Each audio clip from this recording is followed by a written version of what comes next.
Afternoon show. Of course, you know we're live on TV3. My name is Godwin, doing this with Anita. We told you earlier we are celebrating World Vitiligo or World Vitiligo Day 2024. And every year on June 25, the world has marked the day to celebrate and raise awareness about vitiligo, a skin condition that causes pigmentation or loss of pigment in the skin, creating certain patches. You've probably seen someone out there living with vitiligo, but you don't know so much about it. So we're here to talk about it. We'll be joined by Dr. Abigail Affo. She's a medical doctor at the Princess Marie Louise Children's Hospital quite shortly. But we have two people here, fine people, to also help us understand what vitiligo or vitiligo is. Jonathan Onyame has joined us in the studio, and Enam Honya Haken, did I get it right? Yes, you've got it right. Is the director of Vitiligo Support and Awareness Foundation, Ghana. Gentlemen and lady, welcome. Welcome. What do we say? So Happy Vitiligo Day? Yes, happy World Vitiligo Day.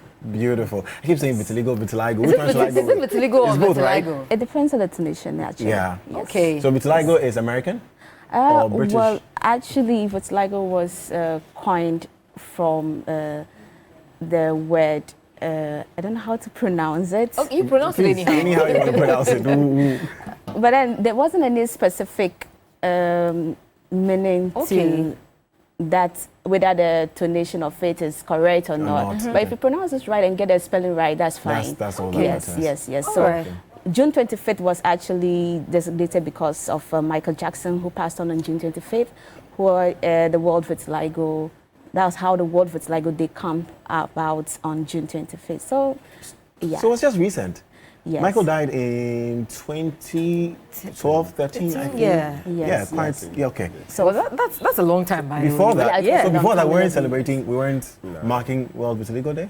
No, there hasn't been any statement to World Health Organization for that to be passed.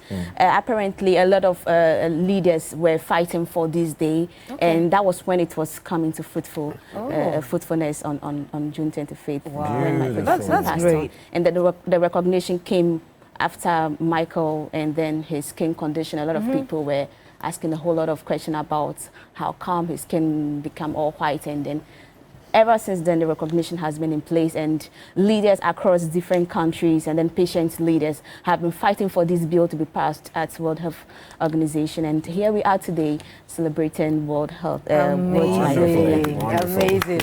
But I remember somewhere 2017, 2016. Yes. That was when I started seeing your post on Facebook. Yeah.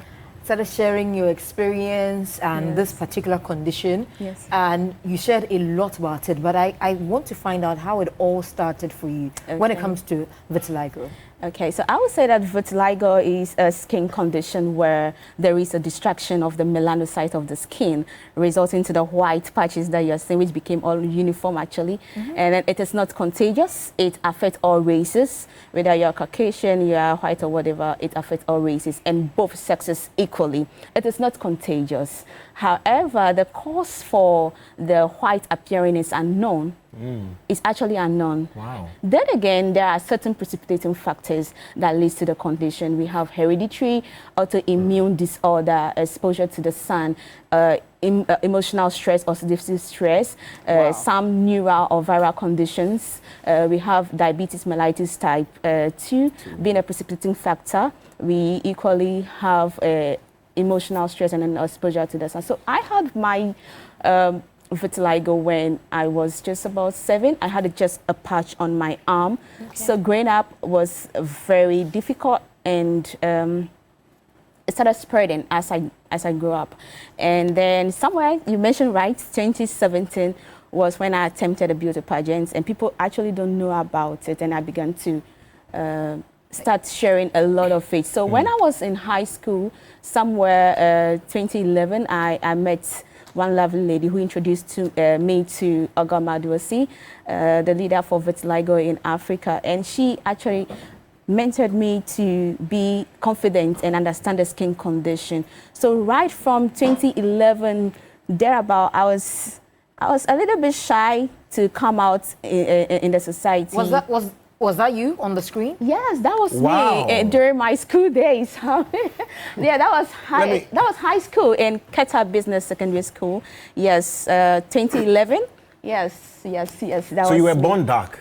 Yes, I was born all uniform like you. Wow. Yes. I wouldn't have imagined. Yes. I was born all uniform. I wanted to ask because, comparing you to Jonathan right now, Yes. I can't even see anything on her, right? Actually, Skin-wise. I went through Jonathan's stage and I'm here now. So I had it. Yeah, that was my childhood picture. In primary school? No, that was primary school. Initially, during that time, I don't like taking pictures because of the stigma. The condition itself is a very rare condition, and people don't know what it is. So at that time, I don't like taking pictures. But after the whole thing, right after secondary school, I began to educate people after being mentored through what it is, how to be confident, how to inspire people with the same condition to live in that society. So, yeah. We would want to know what happened in high school, especially because we know what happens with high schools. Yes. But let's talk to Jonathan as well. Jonathan, when did you discover your condition and when did it start? Well, it started, let's say, about 6 years ago. 6 years? Yeah. Okay. About 6 years ago. It just started just a small deal from mine.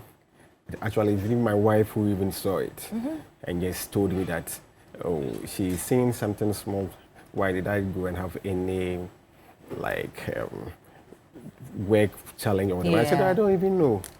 Because, some of the men, we don't mostly use the mirror all the time. Yeah. So, You didn't really realize I it. didn't even realize it. So she brought my attention to it and I checked it out. I said, oh, okay.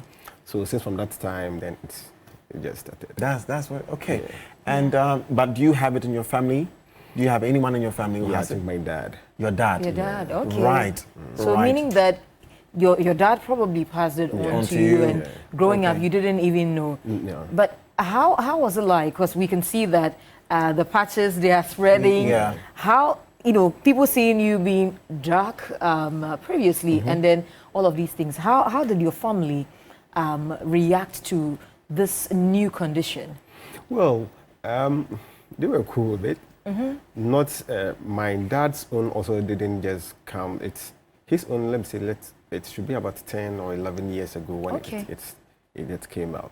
But it was my mom who was really worried about it. But why was she worried? No, she like, oh, so one of her sons have gotten some of this challenge, but I was telling her it's cool. Life goes on. Jonathan, do you have kids? Come again? Do you have kids? Yeah, I do. You have kids? Yeah. Are they showing any signs of it, or do you fear that they may? No, they are not showing any. Do you get worried that they may show any sign of? I'm not getting worried. It might. Okay. No, I'm not worried about that. Do you have it in your family? Okay, so my great auntie who passed on, may her soul rest in perfect peace, had vitiligo, and then when she passed on, I was little then. I wasn't showing any sign by then, but then when she passed on, and then we later realized that my patch on the arm was fast spreading, we got a little bit curious because initially we thought it was just a birthmark. So my family have to do a lot of check-ins here and there, and they remember that no, there was some great auntie who had it, and then we have to do the follow-up. Then later, when my patch got very fast spread, my brother who followed immediately also had it, and everybody was just so disturbed. My great auntie having it, and then myself, then my immediate brother that I'm following also have it, and it was so like I don't know, very traumatizing for the family. But then again, we weren't perturbed about it a bit, but then because people don't know what it is, the stigma from the society, but the family support system kept us true till date, and God has been faithful on our part. Yeah. So you mentioned that if it was spreading really fast. Yes. How many years did it take to to become spread. I mean, looking at your pictures from senior high school, and later on how it was like on your skin and how it spread across. We can't even tell that you actually had it. Yes. So actually, we have two main types of vitiligo. We have the non-segmental and then the segmental vitiligo. Okay. So under the non-segmental vitiligo, we have the generalized vitiligo. We have the acrofacial vitiligo. We have the mucosal vitiligo that just affects the lips. You know, you can have someone who have a uniform skin and lips is pink or pinkish or white. We have the universal vitiligo and then the focal vitiligo. So coming to your question, the universal vitiligo is what I have. It's a type of vitiligo. So on the screen. Yes, it's a type of vitiligo that affects almost all the body parts, hence becoming uniform. So with the universal, you can go through all the different types. You can go through the generalized, the focal, the acrofacial, the mucosal, also the segmental sometimes, and then become uniform. So for me, when I was 7, it was about like 2 decades and more, like that's 26 years and still counting. Yes, I had it for 26. So it took 26 good years and still counting for me to be all uniform like this without using any cosmetic, no surgery, nothing, no cream. Because I get that question a lot. What cream are you using to become all uniform? No, I didn't use anything. In as much as there are some treatment therapies out there, but then I haven't gone through any treatment therapy to become like this. Yeah. Wow. So as in people go in for treatments to even the skin? Yes. You know, we have a lot of treatment therapies. However, what works for person A might not work for person B. Yes.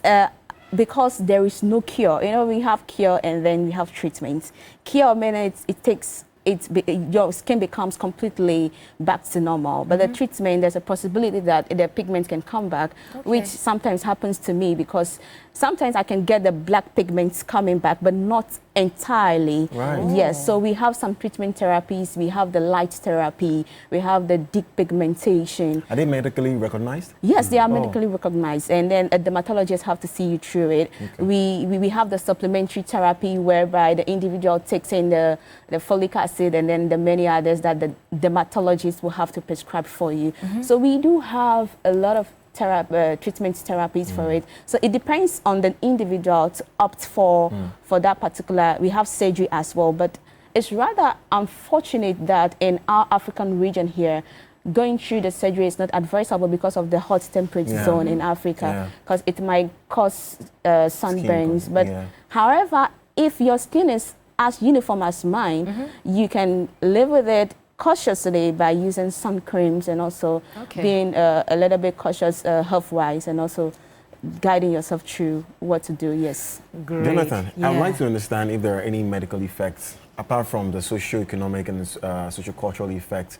Medically, does it cause any problem with your skin? Do you age? Does it burn? Is there anything like that? No, me personally, I don't have that but I do have that. It also sometimes affects your hair, your eye. I think your eye, also. But I am not having that. You don't feel anything on your skin physically? No. Okay, and does it hurt physically? So one interesting thing about vitiligo is that it is not painful. Okay. Vitiligo does not itch, which is why we are very careful to let people know that all white patches on your skin are not vitiligo. It is very advisable that when you notice a white patch on your skin, kindly visit the nearest health facility near you or visit a dermatologist. And with Vitiligo Ghana Foundation, we are doing so much to get into partnership with Ghana Health Service and then the other ministries in order to put this education across board, because just a little on a white patch on someone's skin, they'll be like, okay, I have vitiligo. We are very cautious to say that not all white patches on your skin are vitiligo. Very, very advisable to visit the nearest healthcare facility near you. And then people oftentimes mistaken the universal vitiligo with albinism. I was just going to that. Yes. So, you know, with albinism is the mutation of the gene, whereas in vitiligo it's just the distraction of the melanocytes. The melanocytes are the melanin cells that gives us our skin color, the eye color, and then our hair color. So once the melanin has been affected, it gets destroyed.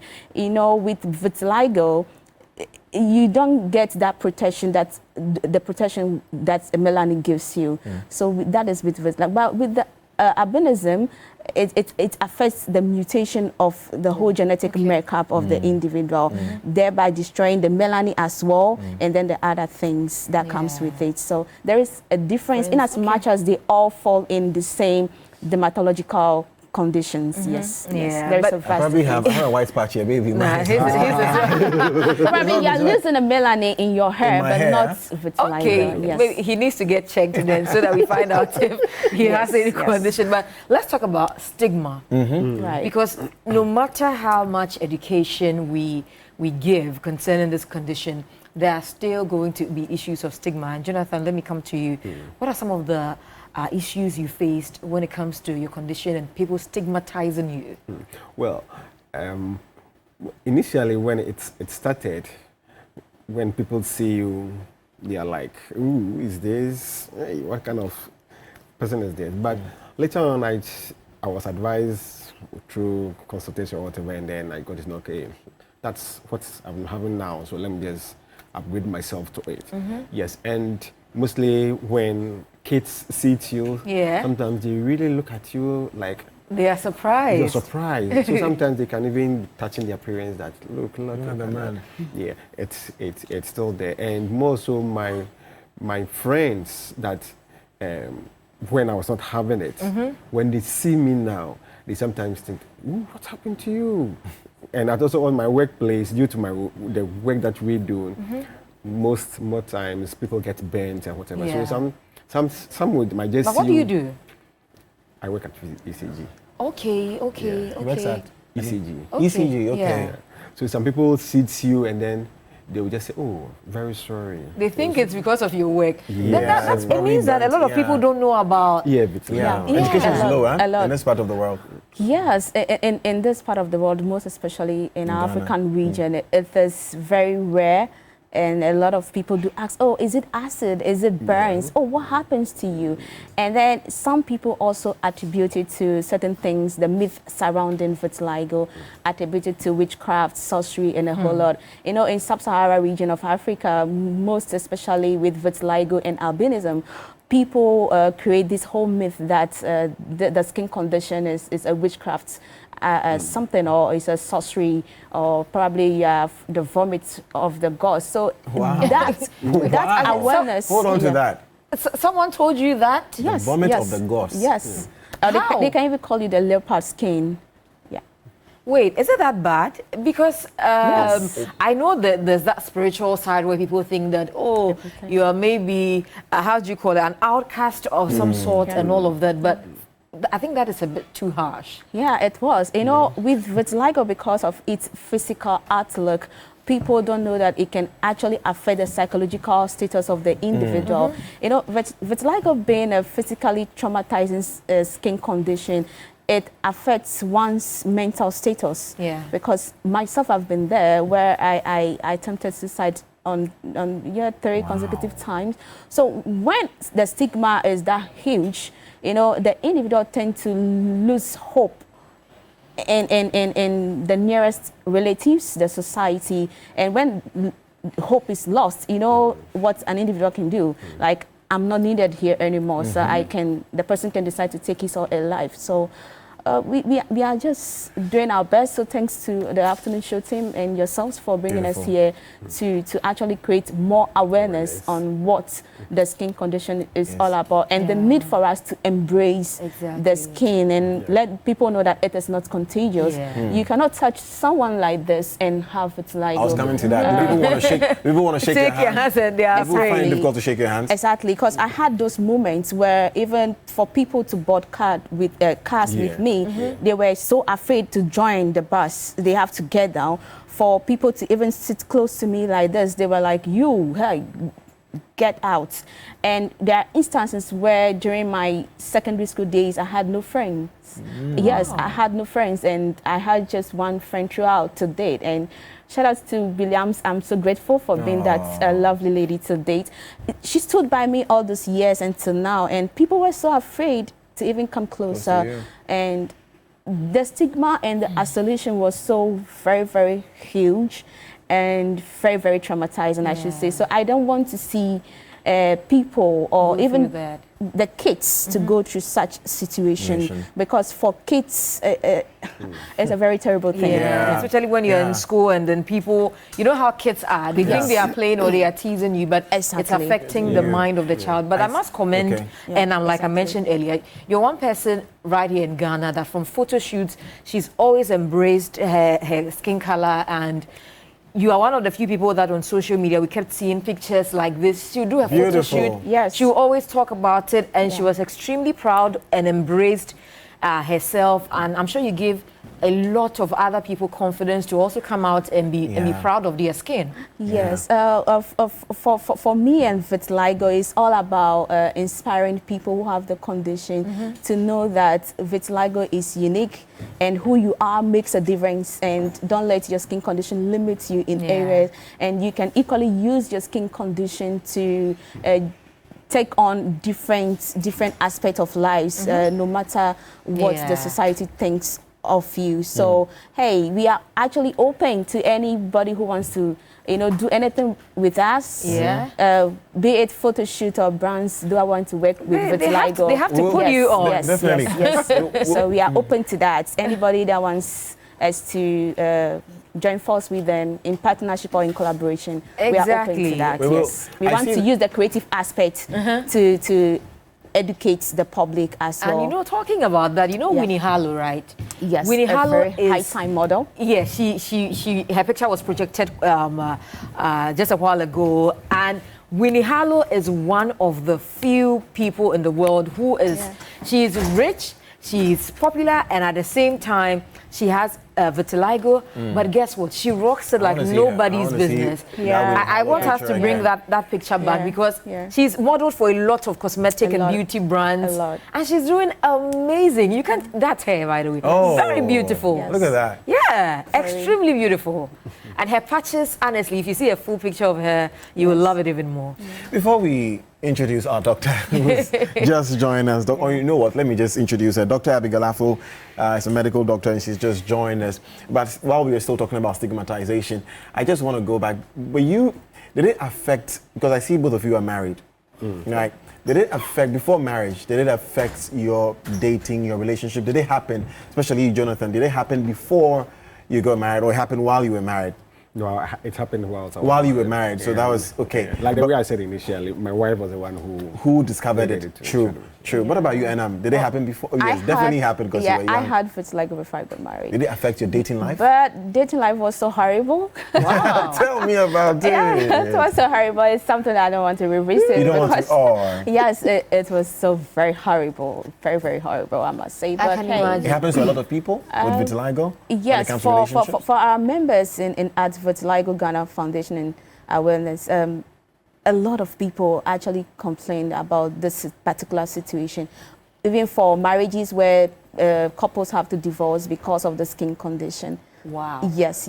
A lot of people, because the woman wasn't having vitiligo before, and then all of a sudden, all of a sudden the skin started changing, and then the entire family was like, no, you can't get this woman, blah blah blah, and the woman and they just have to separate. A lot of it, I had a lot of issues coming through when it comes to relationship and vitiligo, which is why we are telling the public, once again, thanks to the afternoon show and TV3 for actually giving us the platform. We're here for you. All the time. TV3 have been giving us the platform, and I'm really, really grateful at Vitiligo Support and Awareness Foundation. We are so grateful for TV3. Anita and yourself, big ups to you. We will come to you. Always welcome. Thank you so much. We'll join you in one Always of welcome. Those days. Anyways, Dr. Apple has joined us. Welcome, Doctor. Thank you. We understand. So we got a little education. It's okay. We got a little education from Enam and Jonathan, but definitely want to hear from the medical doctor herself. What can you say about vitiligo briefly? Okay, so on my way here, somebody texted me and said, the lady is doing your job. The job has been well done. I want to commend you two for doing a great job. Thank you so much. So I believe you've already said what I'm going to say, but I'll just throw more light on it, especially hearing what you said initially. I want to emphatically say that vitiligo is not contagious. It is not contagious. when the patient or the person, I don't want to even refer to them as patients, when the person's skin wraps off your skin, you don't get it. Yeah. I believe she has said that it is genetic, right? It is in your genes. So it is born with it. Usually people who have vitiligo, there is a family history of such. And then unfortunately, you don't get to see it early until at a particular age in your life. And most often than not, it's discovered before age 20. Some people even go up to the age of 40 years before they start showing symptoms.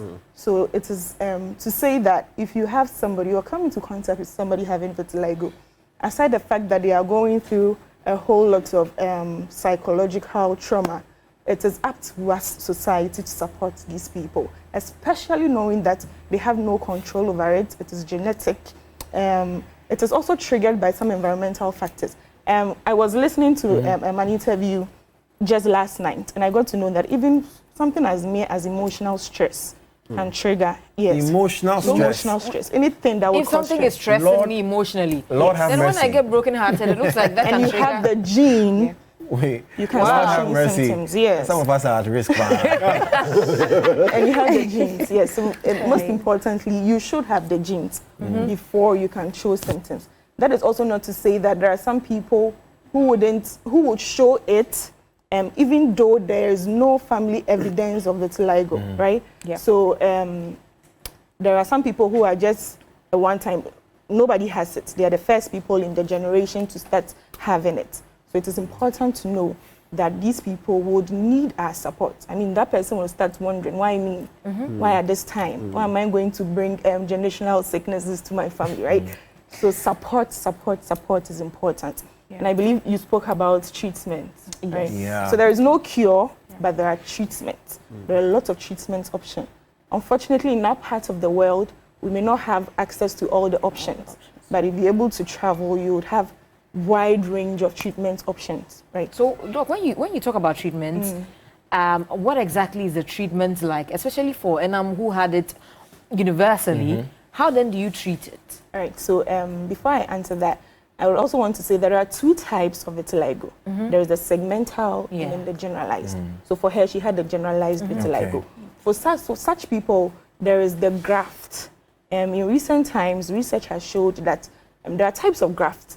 For these people to have a full-blown skin back to their normal color, they would have to have another skin graft, right, covering all these patches on their bodies. And then for segmental ones, we can do topical creams, the steroids. There are some other steroids research is still into, and these would help minimize the spread. It would also help minimize the manifestation of the disease. Okay. Yeah. Okay, Dr. Apple, and I realized that most of the cases we've seen are on dark people. Does it affect light-skinned people? Yeah. It does. So how do you see that? So that is the caveat. You don't get to see it in light-skinned people because already for them, they have reduced melanin. Yeah. I believe you told them that. Yes. It affects all races. Right. Wow. So everybody has melanin, but we have it in abundance. Okay. So that's how come you're able to see it in people who are dark-skinned. For white people, they have low melanin. So when there is depletion of their melanin, you don't really get to see it until they themselves tell you. Because if you pay attention, you get to know that the normal skin and then the area of the patch, there is a difference. Yeah. There's hypopigmentation over there. So but Doc, apart from the patch, how can you tell that you have it, especially when you're saying it's genetic? I can be here and I may have it genetically, but I don't know, and I may want to, put in place a few measures so that it does not. Are there ways you can actually prevent it from showing that way? Protect yourself. Okay. So in that part of the world, in the Western world, when a child is born, they do a whole lot of genetic screening. Yeah. But in our country or this part of the world, we don't until the symptom have started showing. So if you were born outside, there and then, especially when they identify that there was a grandfather or a grandmother who had the disease, they would screen you for it and then start putting measures in place for you. But for us, we wait till we show symptoms. Recently, I had a patient, about a 12-year-old boy, come to the consult room, and the mother says that he has this patch. At the time, it was even a macule. So it starts from a macule, a macule then to a patch. So a macule is about 10 millimeters, very tiny. Then with time, it graduates to become a patch. A patch is greater than 10 millimeters, can go on to hundreds of centimeters, right? So the mother showed me the patch and said there is one on the thigh, on the left thigh. So on examining the boy, I saw another on the right thigh, but it was behind. So they had not seen it. Okay, so I told her that this is what I'm suspecting. And so we would need a skin biopsy to see what is going on. So we'll take a little part of the skin, look at it under the microscope. Take a little part of the skin. Yes. So a biopsy. It's a biopsy. A skin nip. Is it painful? So usually they'll give you some anesthesia so that you don't feel it. Yes. Okay. So they'll observe the skin under the microscope and then see if you have melanin or melanocytes in there. If there are not, then they will tell you have vitiligo. There are other things you may see under the microscope I don't want to bore you with, but I believe she told you that it has to do with the immune system. So you have a lot of immune cells surrounding the area, and all of these will point to vitiligo. But can you also have just the patch, let's say, on this side of your skin, and it remains there and you don't have it spreading, just a small patch? Yes. That's what you call a focal? Yes. Okay. Right. So also research has said that vitiligo is usually symmetrical. So if you have it here, it's most likely it would be on the other part of your hand. Yes. I like it. So you just Yeah, it's very interesting. I like symmetrical. Yeah. so you just have to keep exploring your body. I think for Ghanaians, as a doctor, I've not practiced for so long, but I've noticed that we don't want to be curious about our bodies. We are shy. Of your own body. There is something happening, you see, and then you just forget up. You don't want to mind it, you don't want to tell anybody about it, you wait till it's gone bad. So immediately you see something outside the normal on your body, please see a doctor. Yes, you may not know what it is. When you come to us, we'll be able to tell you exactly what it is. My last question, for the focal one, is it possible to, it could just affect the hair? Yeah. Do we have people who have it just in their hair? And what He has one focal. I know someone who has one. So I don't know. And what color does it take? White. Just white? White. So there are other forms of, there are other causes of hypopigmentation. It is not just vitiligo. You know, there are some people, they have this birthmark. I think I have one on. Yes, we can see also, it. that's a birthmark. That's a birthmark. We're trying so hard not to think about it. That's my birthmark, yes. Okay. It is asymmetrical. I don't have it on my other parts of my body. It is just, and it has been like that since I was a child. It has not changed inside. And then I also want to mention that sometimes the vitiligo patches are itchy. Oh. Yes. When it starts. When it starts. Okay. So you also have to take notes. Okay. So about the hair. He has So one, the they'll tell melanin you. also gives the hair its color. So you know, melanin is produced by melanocytes, and then the keratinocytes take this melanin and gives the hair its color. So if you're lacking melanin, your hair would also most likely lack its color. Let's take albinos. Albinos don't have melanin. You see the albinos hair color. So if you are lacking a melanin in your hair, you tend to have that albino's hair color. And it could be patches. It's not gray, it is pinkish. This is purely wisdom, okay? I wanted us to be sure, so we see if we need to bring him for proper examination. Maybe cut some of the hair. It's wisdom. It's wisdom. Thank you very much. No, Doc, don't deceive him. It's always because our time is just a quick one. I know there's an association like you're saying. What are you doing and how can we support you briefly and where can we find you? Okay, so being a professional nurse as well and knowing what vitiligo is, and then starting this journey, embracing it, and also using that platform to inspire everybody and also create that sense of belongingness for individuals who have vitiligo, but because of its rare nature are hiding, and because of the stigma are actually hiding out there. With Vitiligo Support and Awareness Ghana, we are a platform where we create the sense of belongingness for those individuals that have lost hope, creating awareness and supporting individuals who are living with the condition but are in need of survival because of the skin preventing them from getting their daily means. Yes. So with us, we want to create that hope for those individuals, create that sense of belongingness. So you can actually locate us on Facebook, on all our social media platforms. On Facebook is Vitiligo Ghana, Instagram is Vitiligo Ghana, and also Vitiligo _ Ghana on TikTok, and on X is Vitiligo Support and Awareness Ghana. We operate virtually.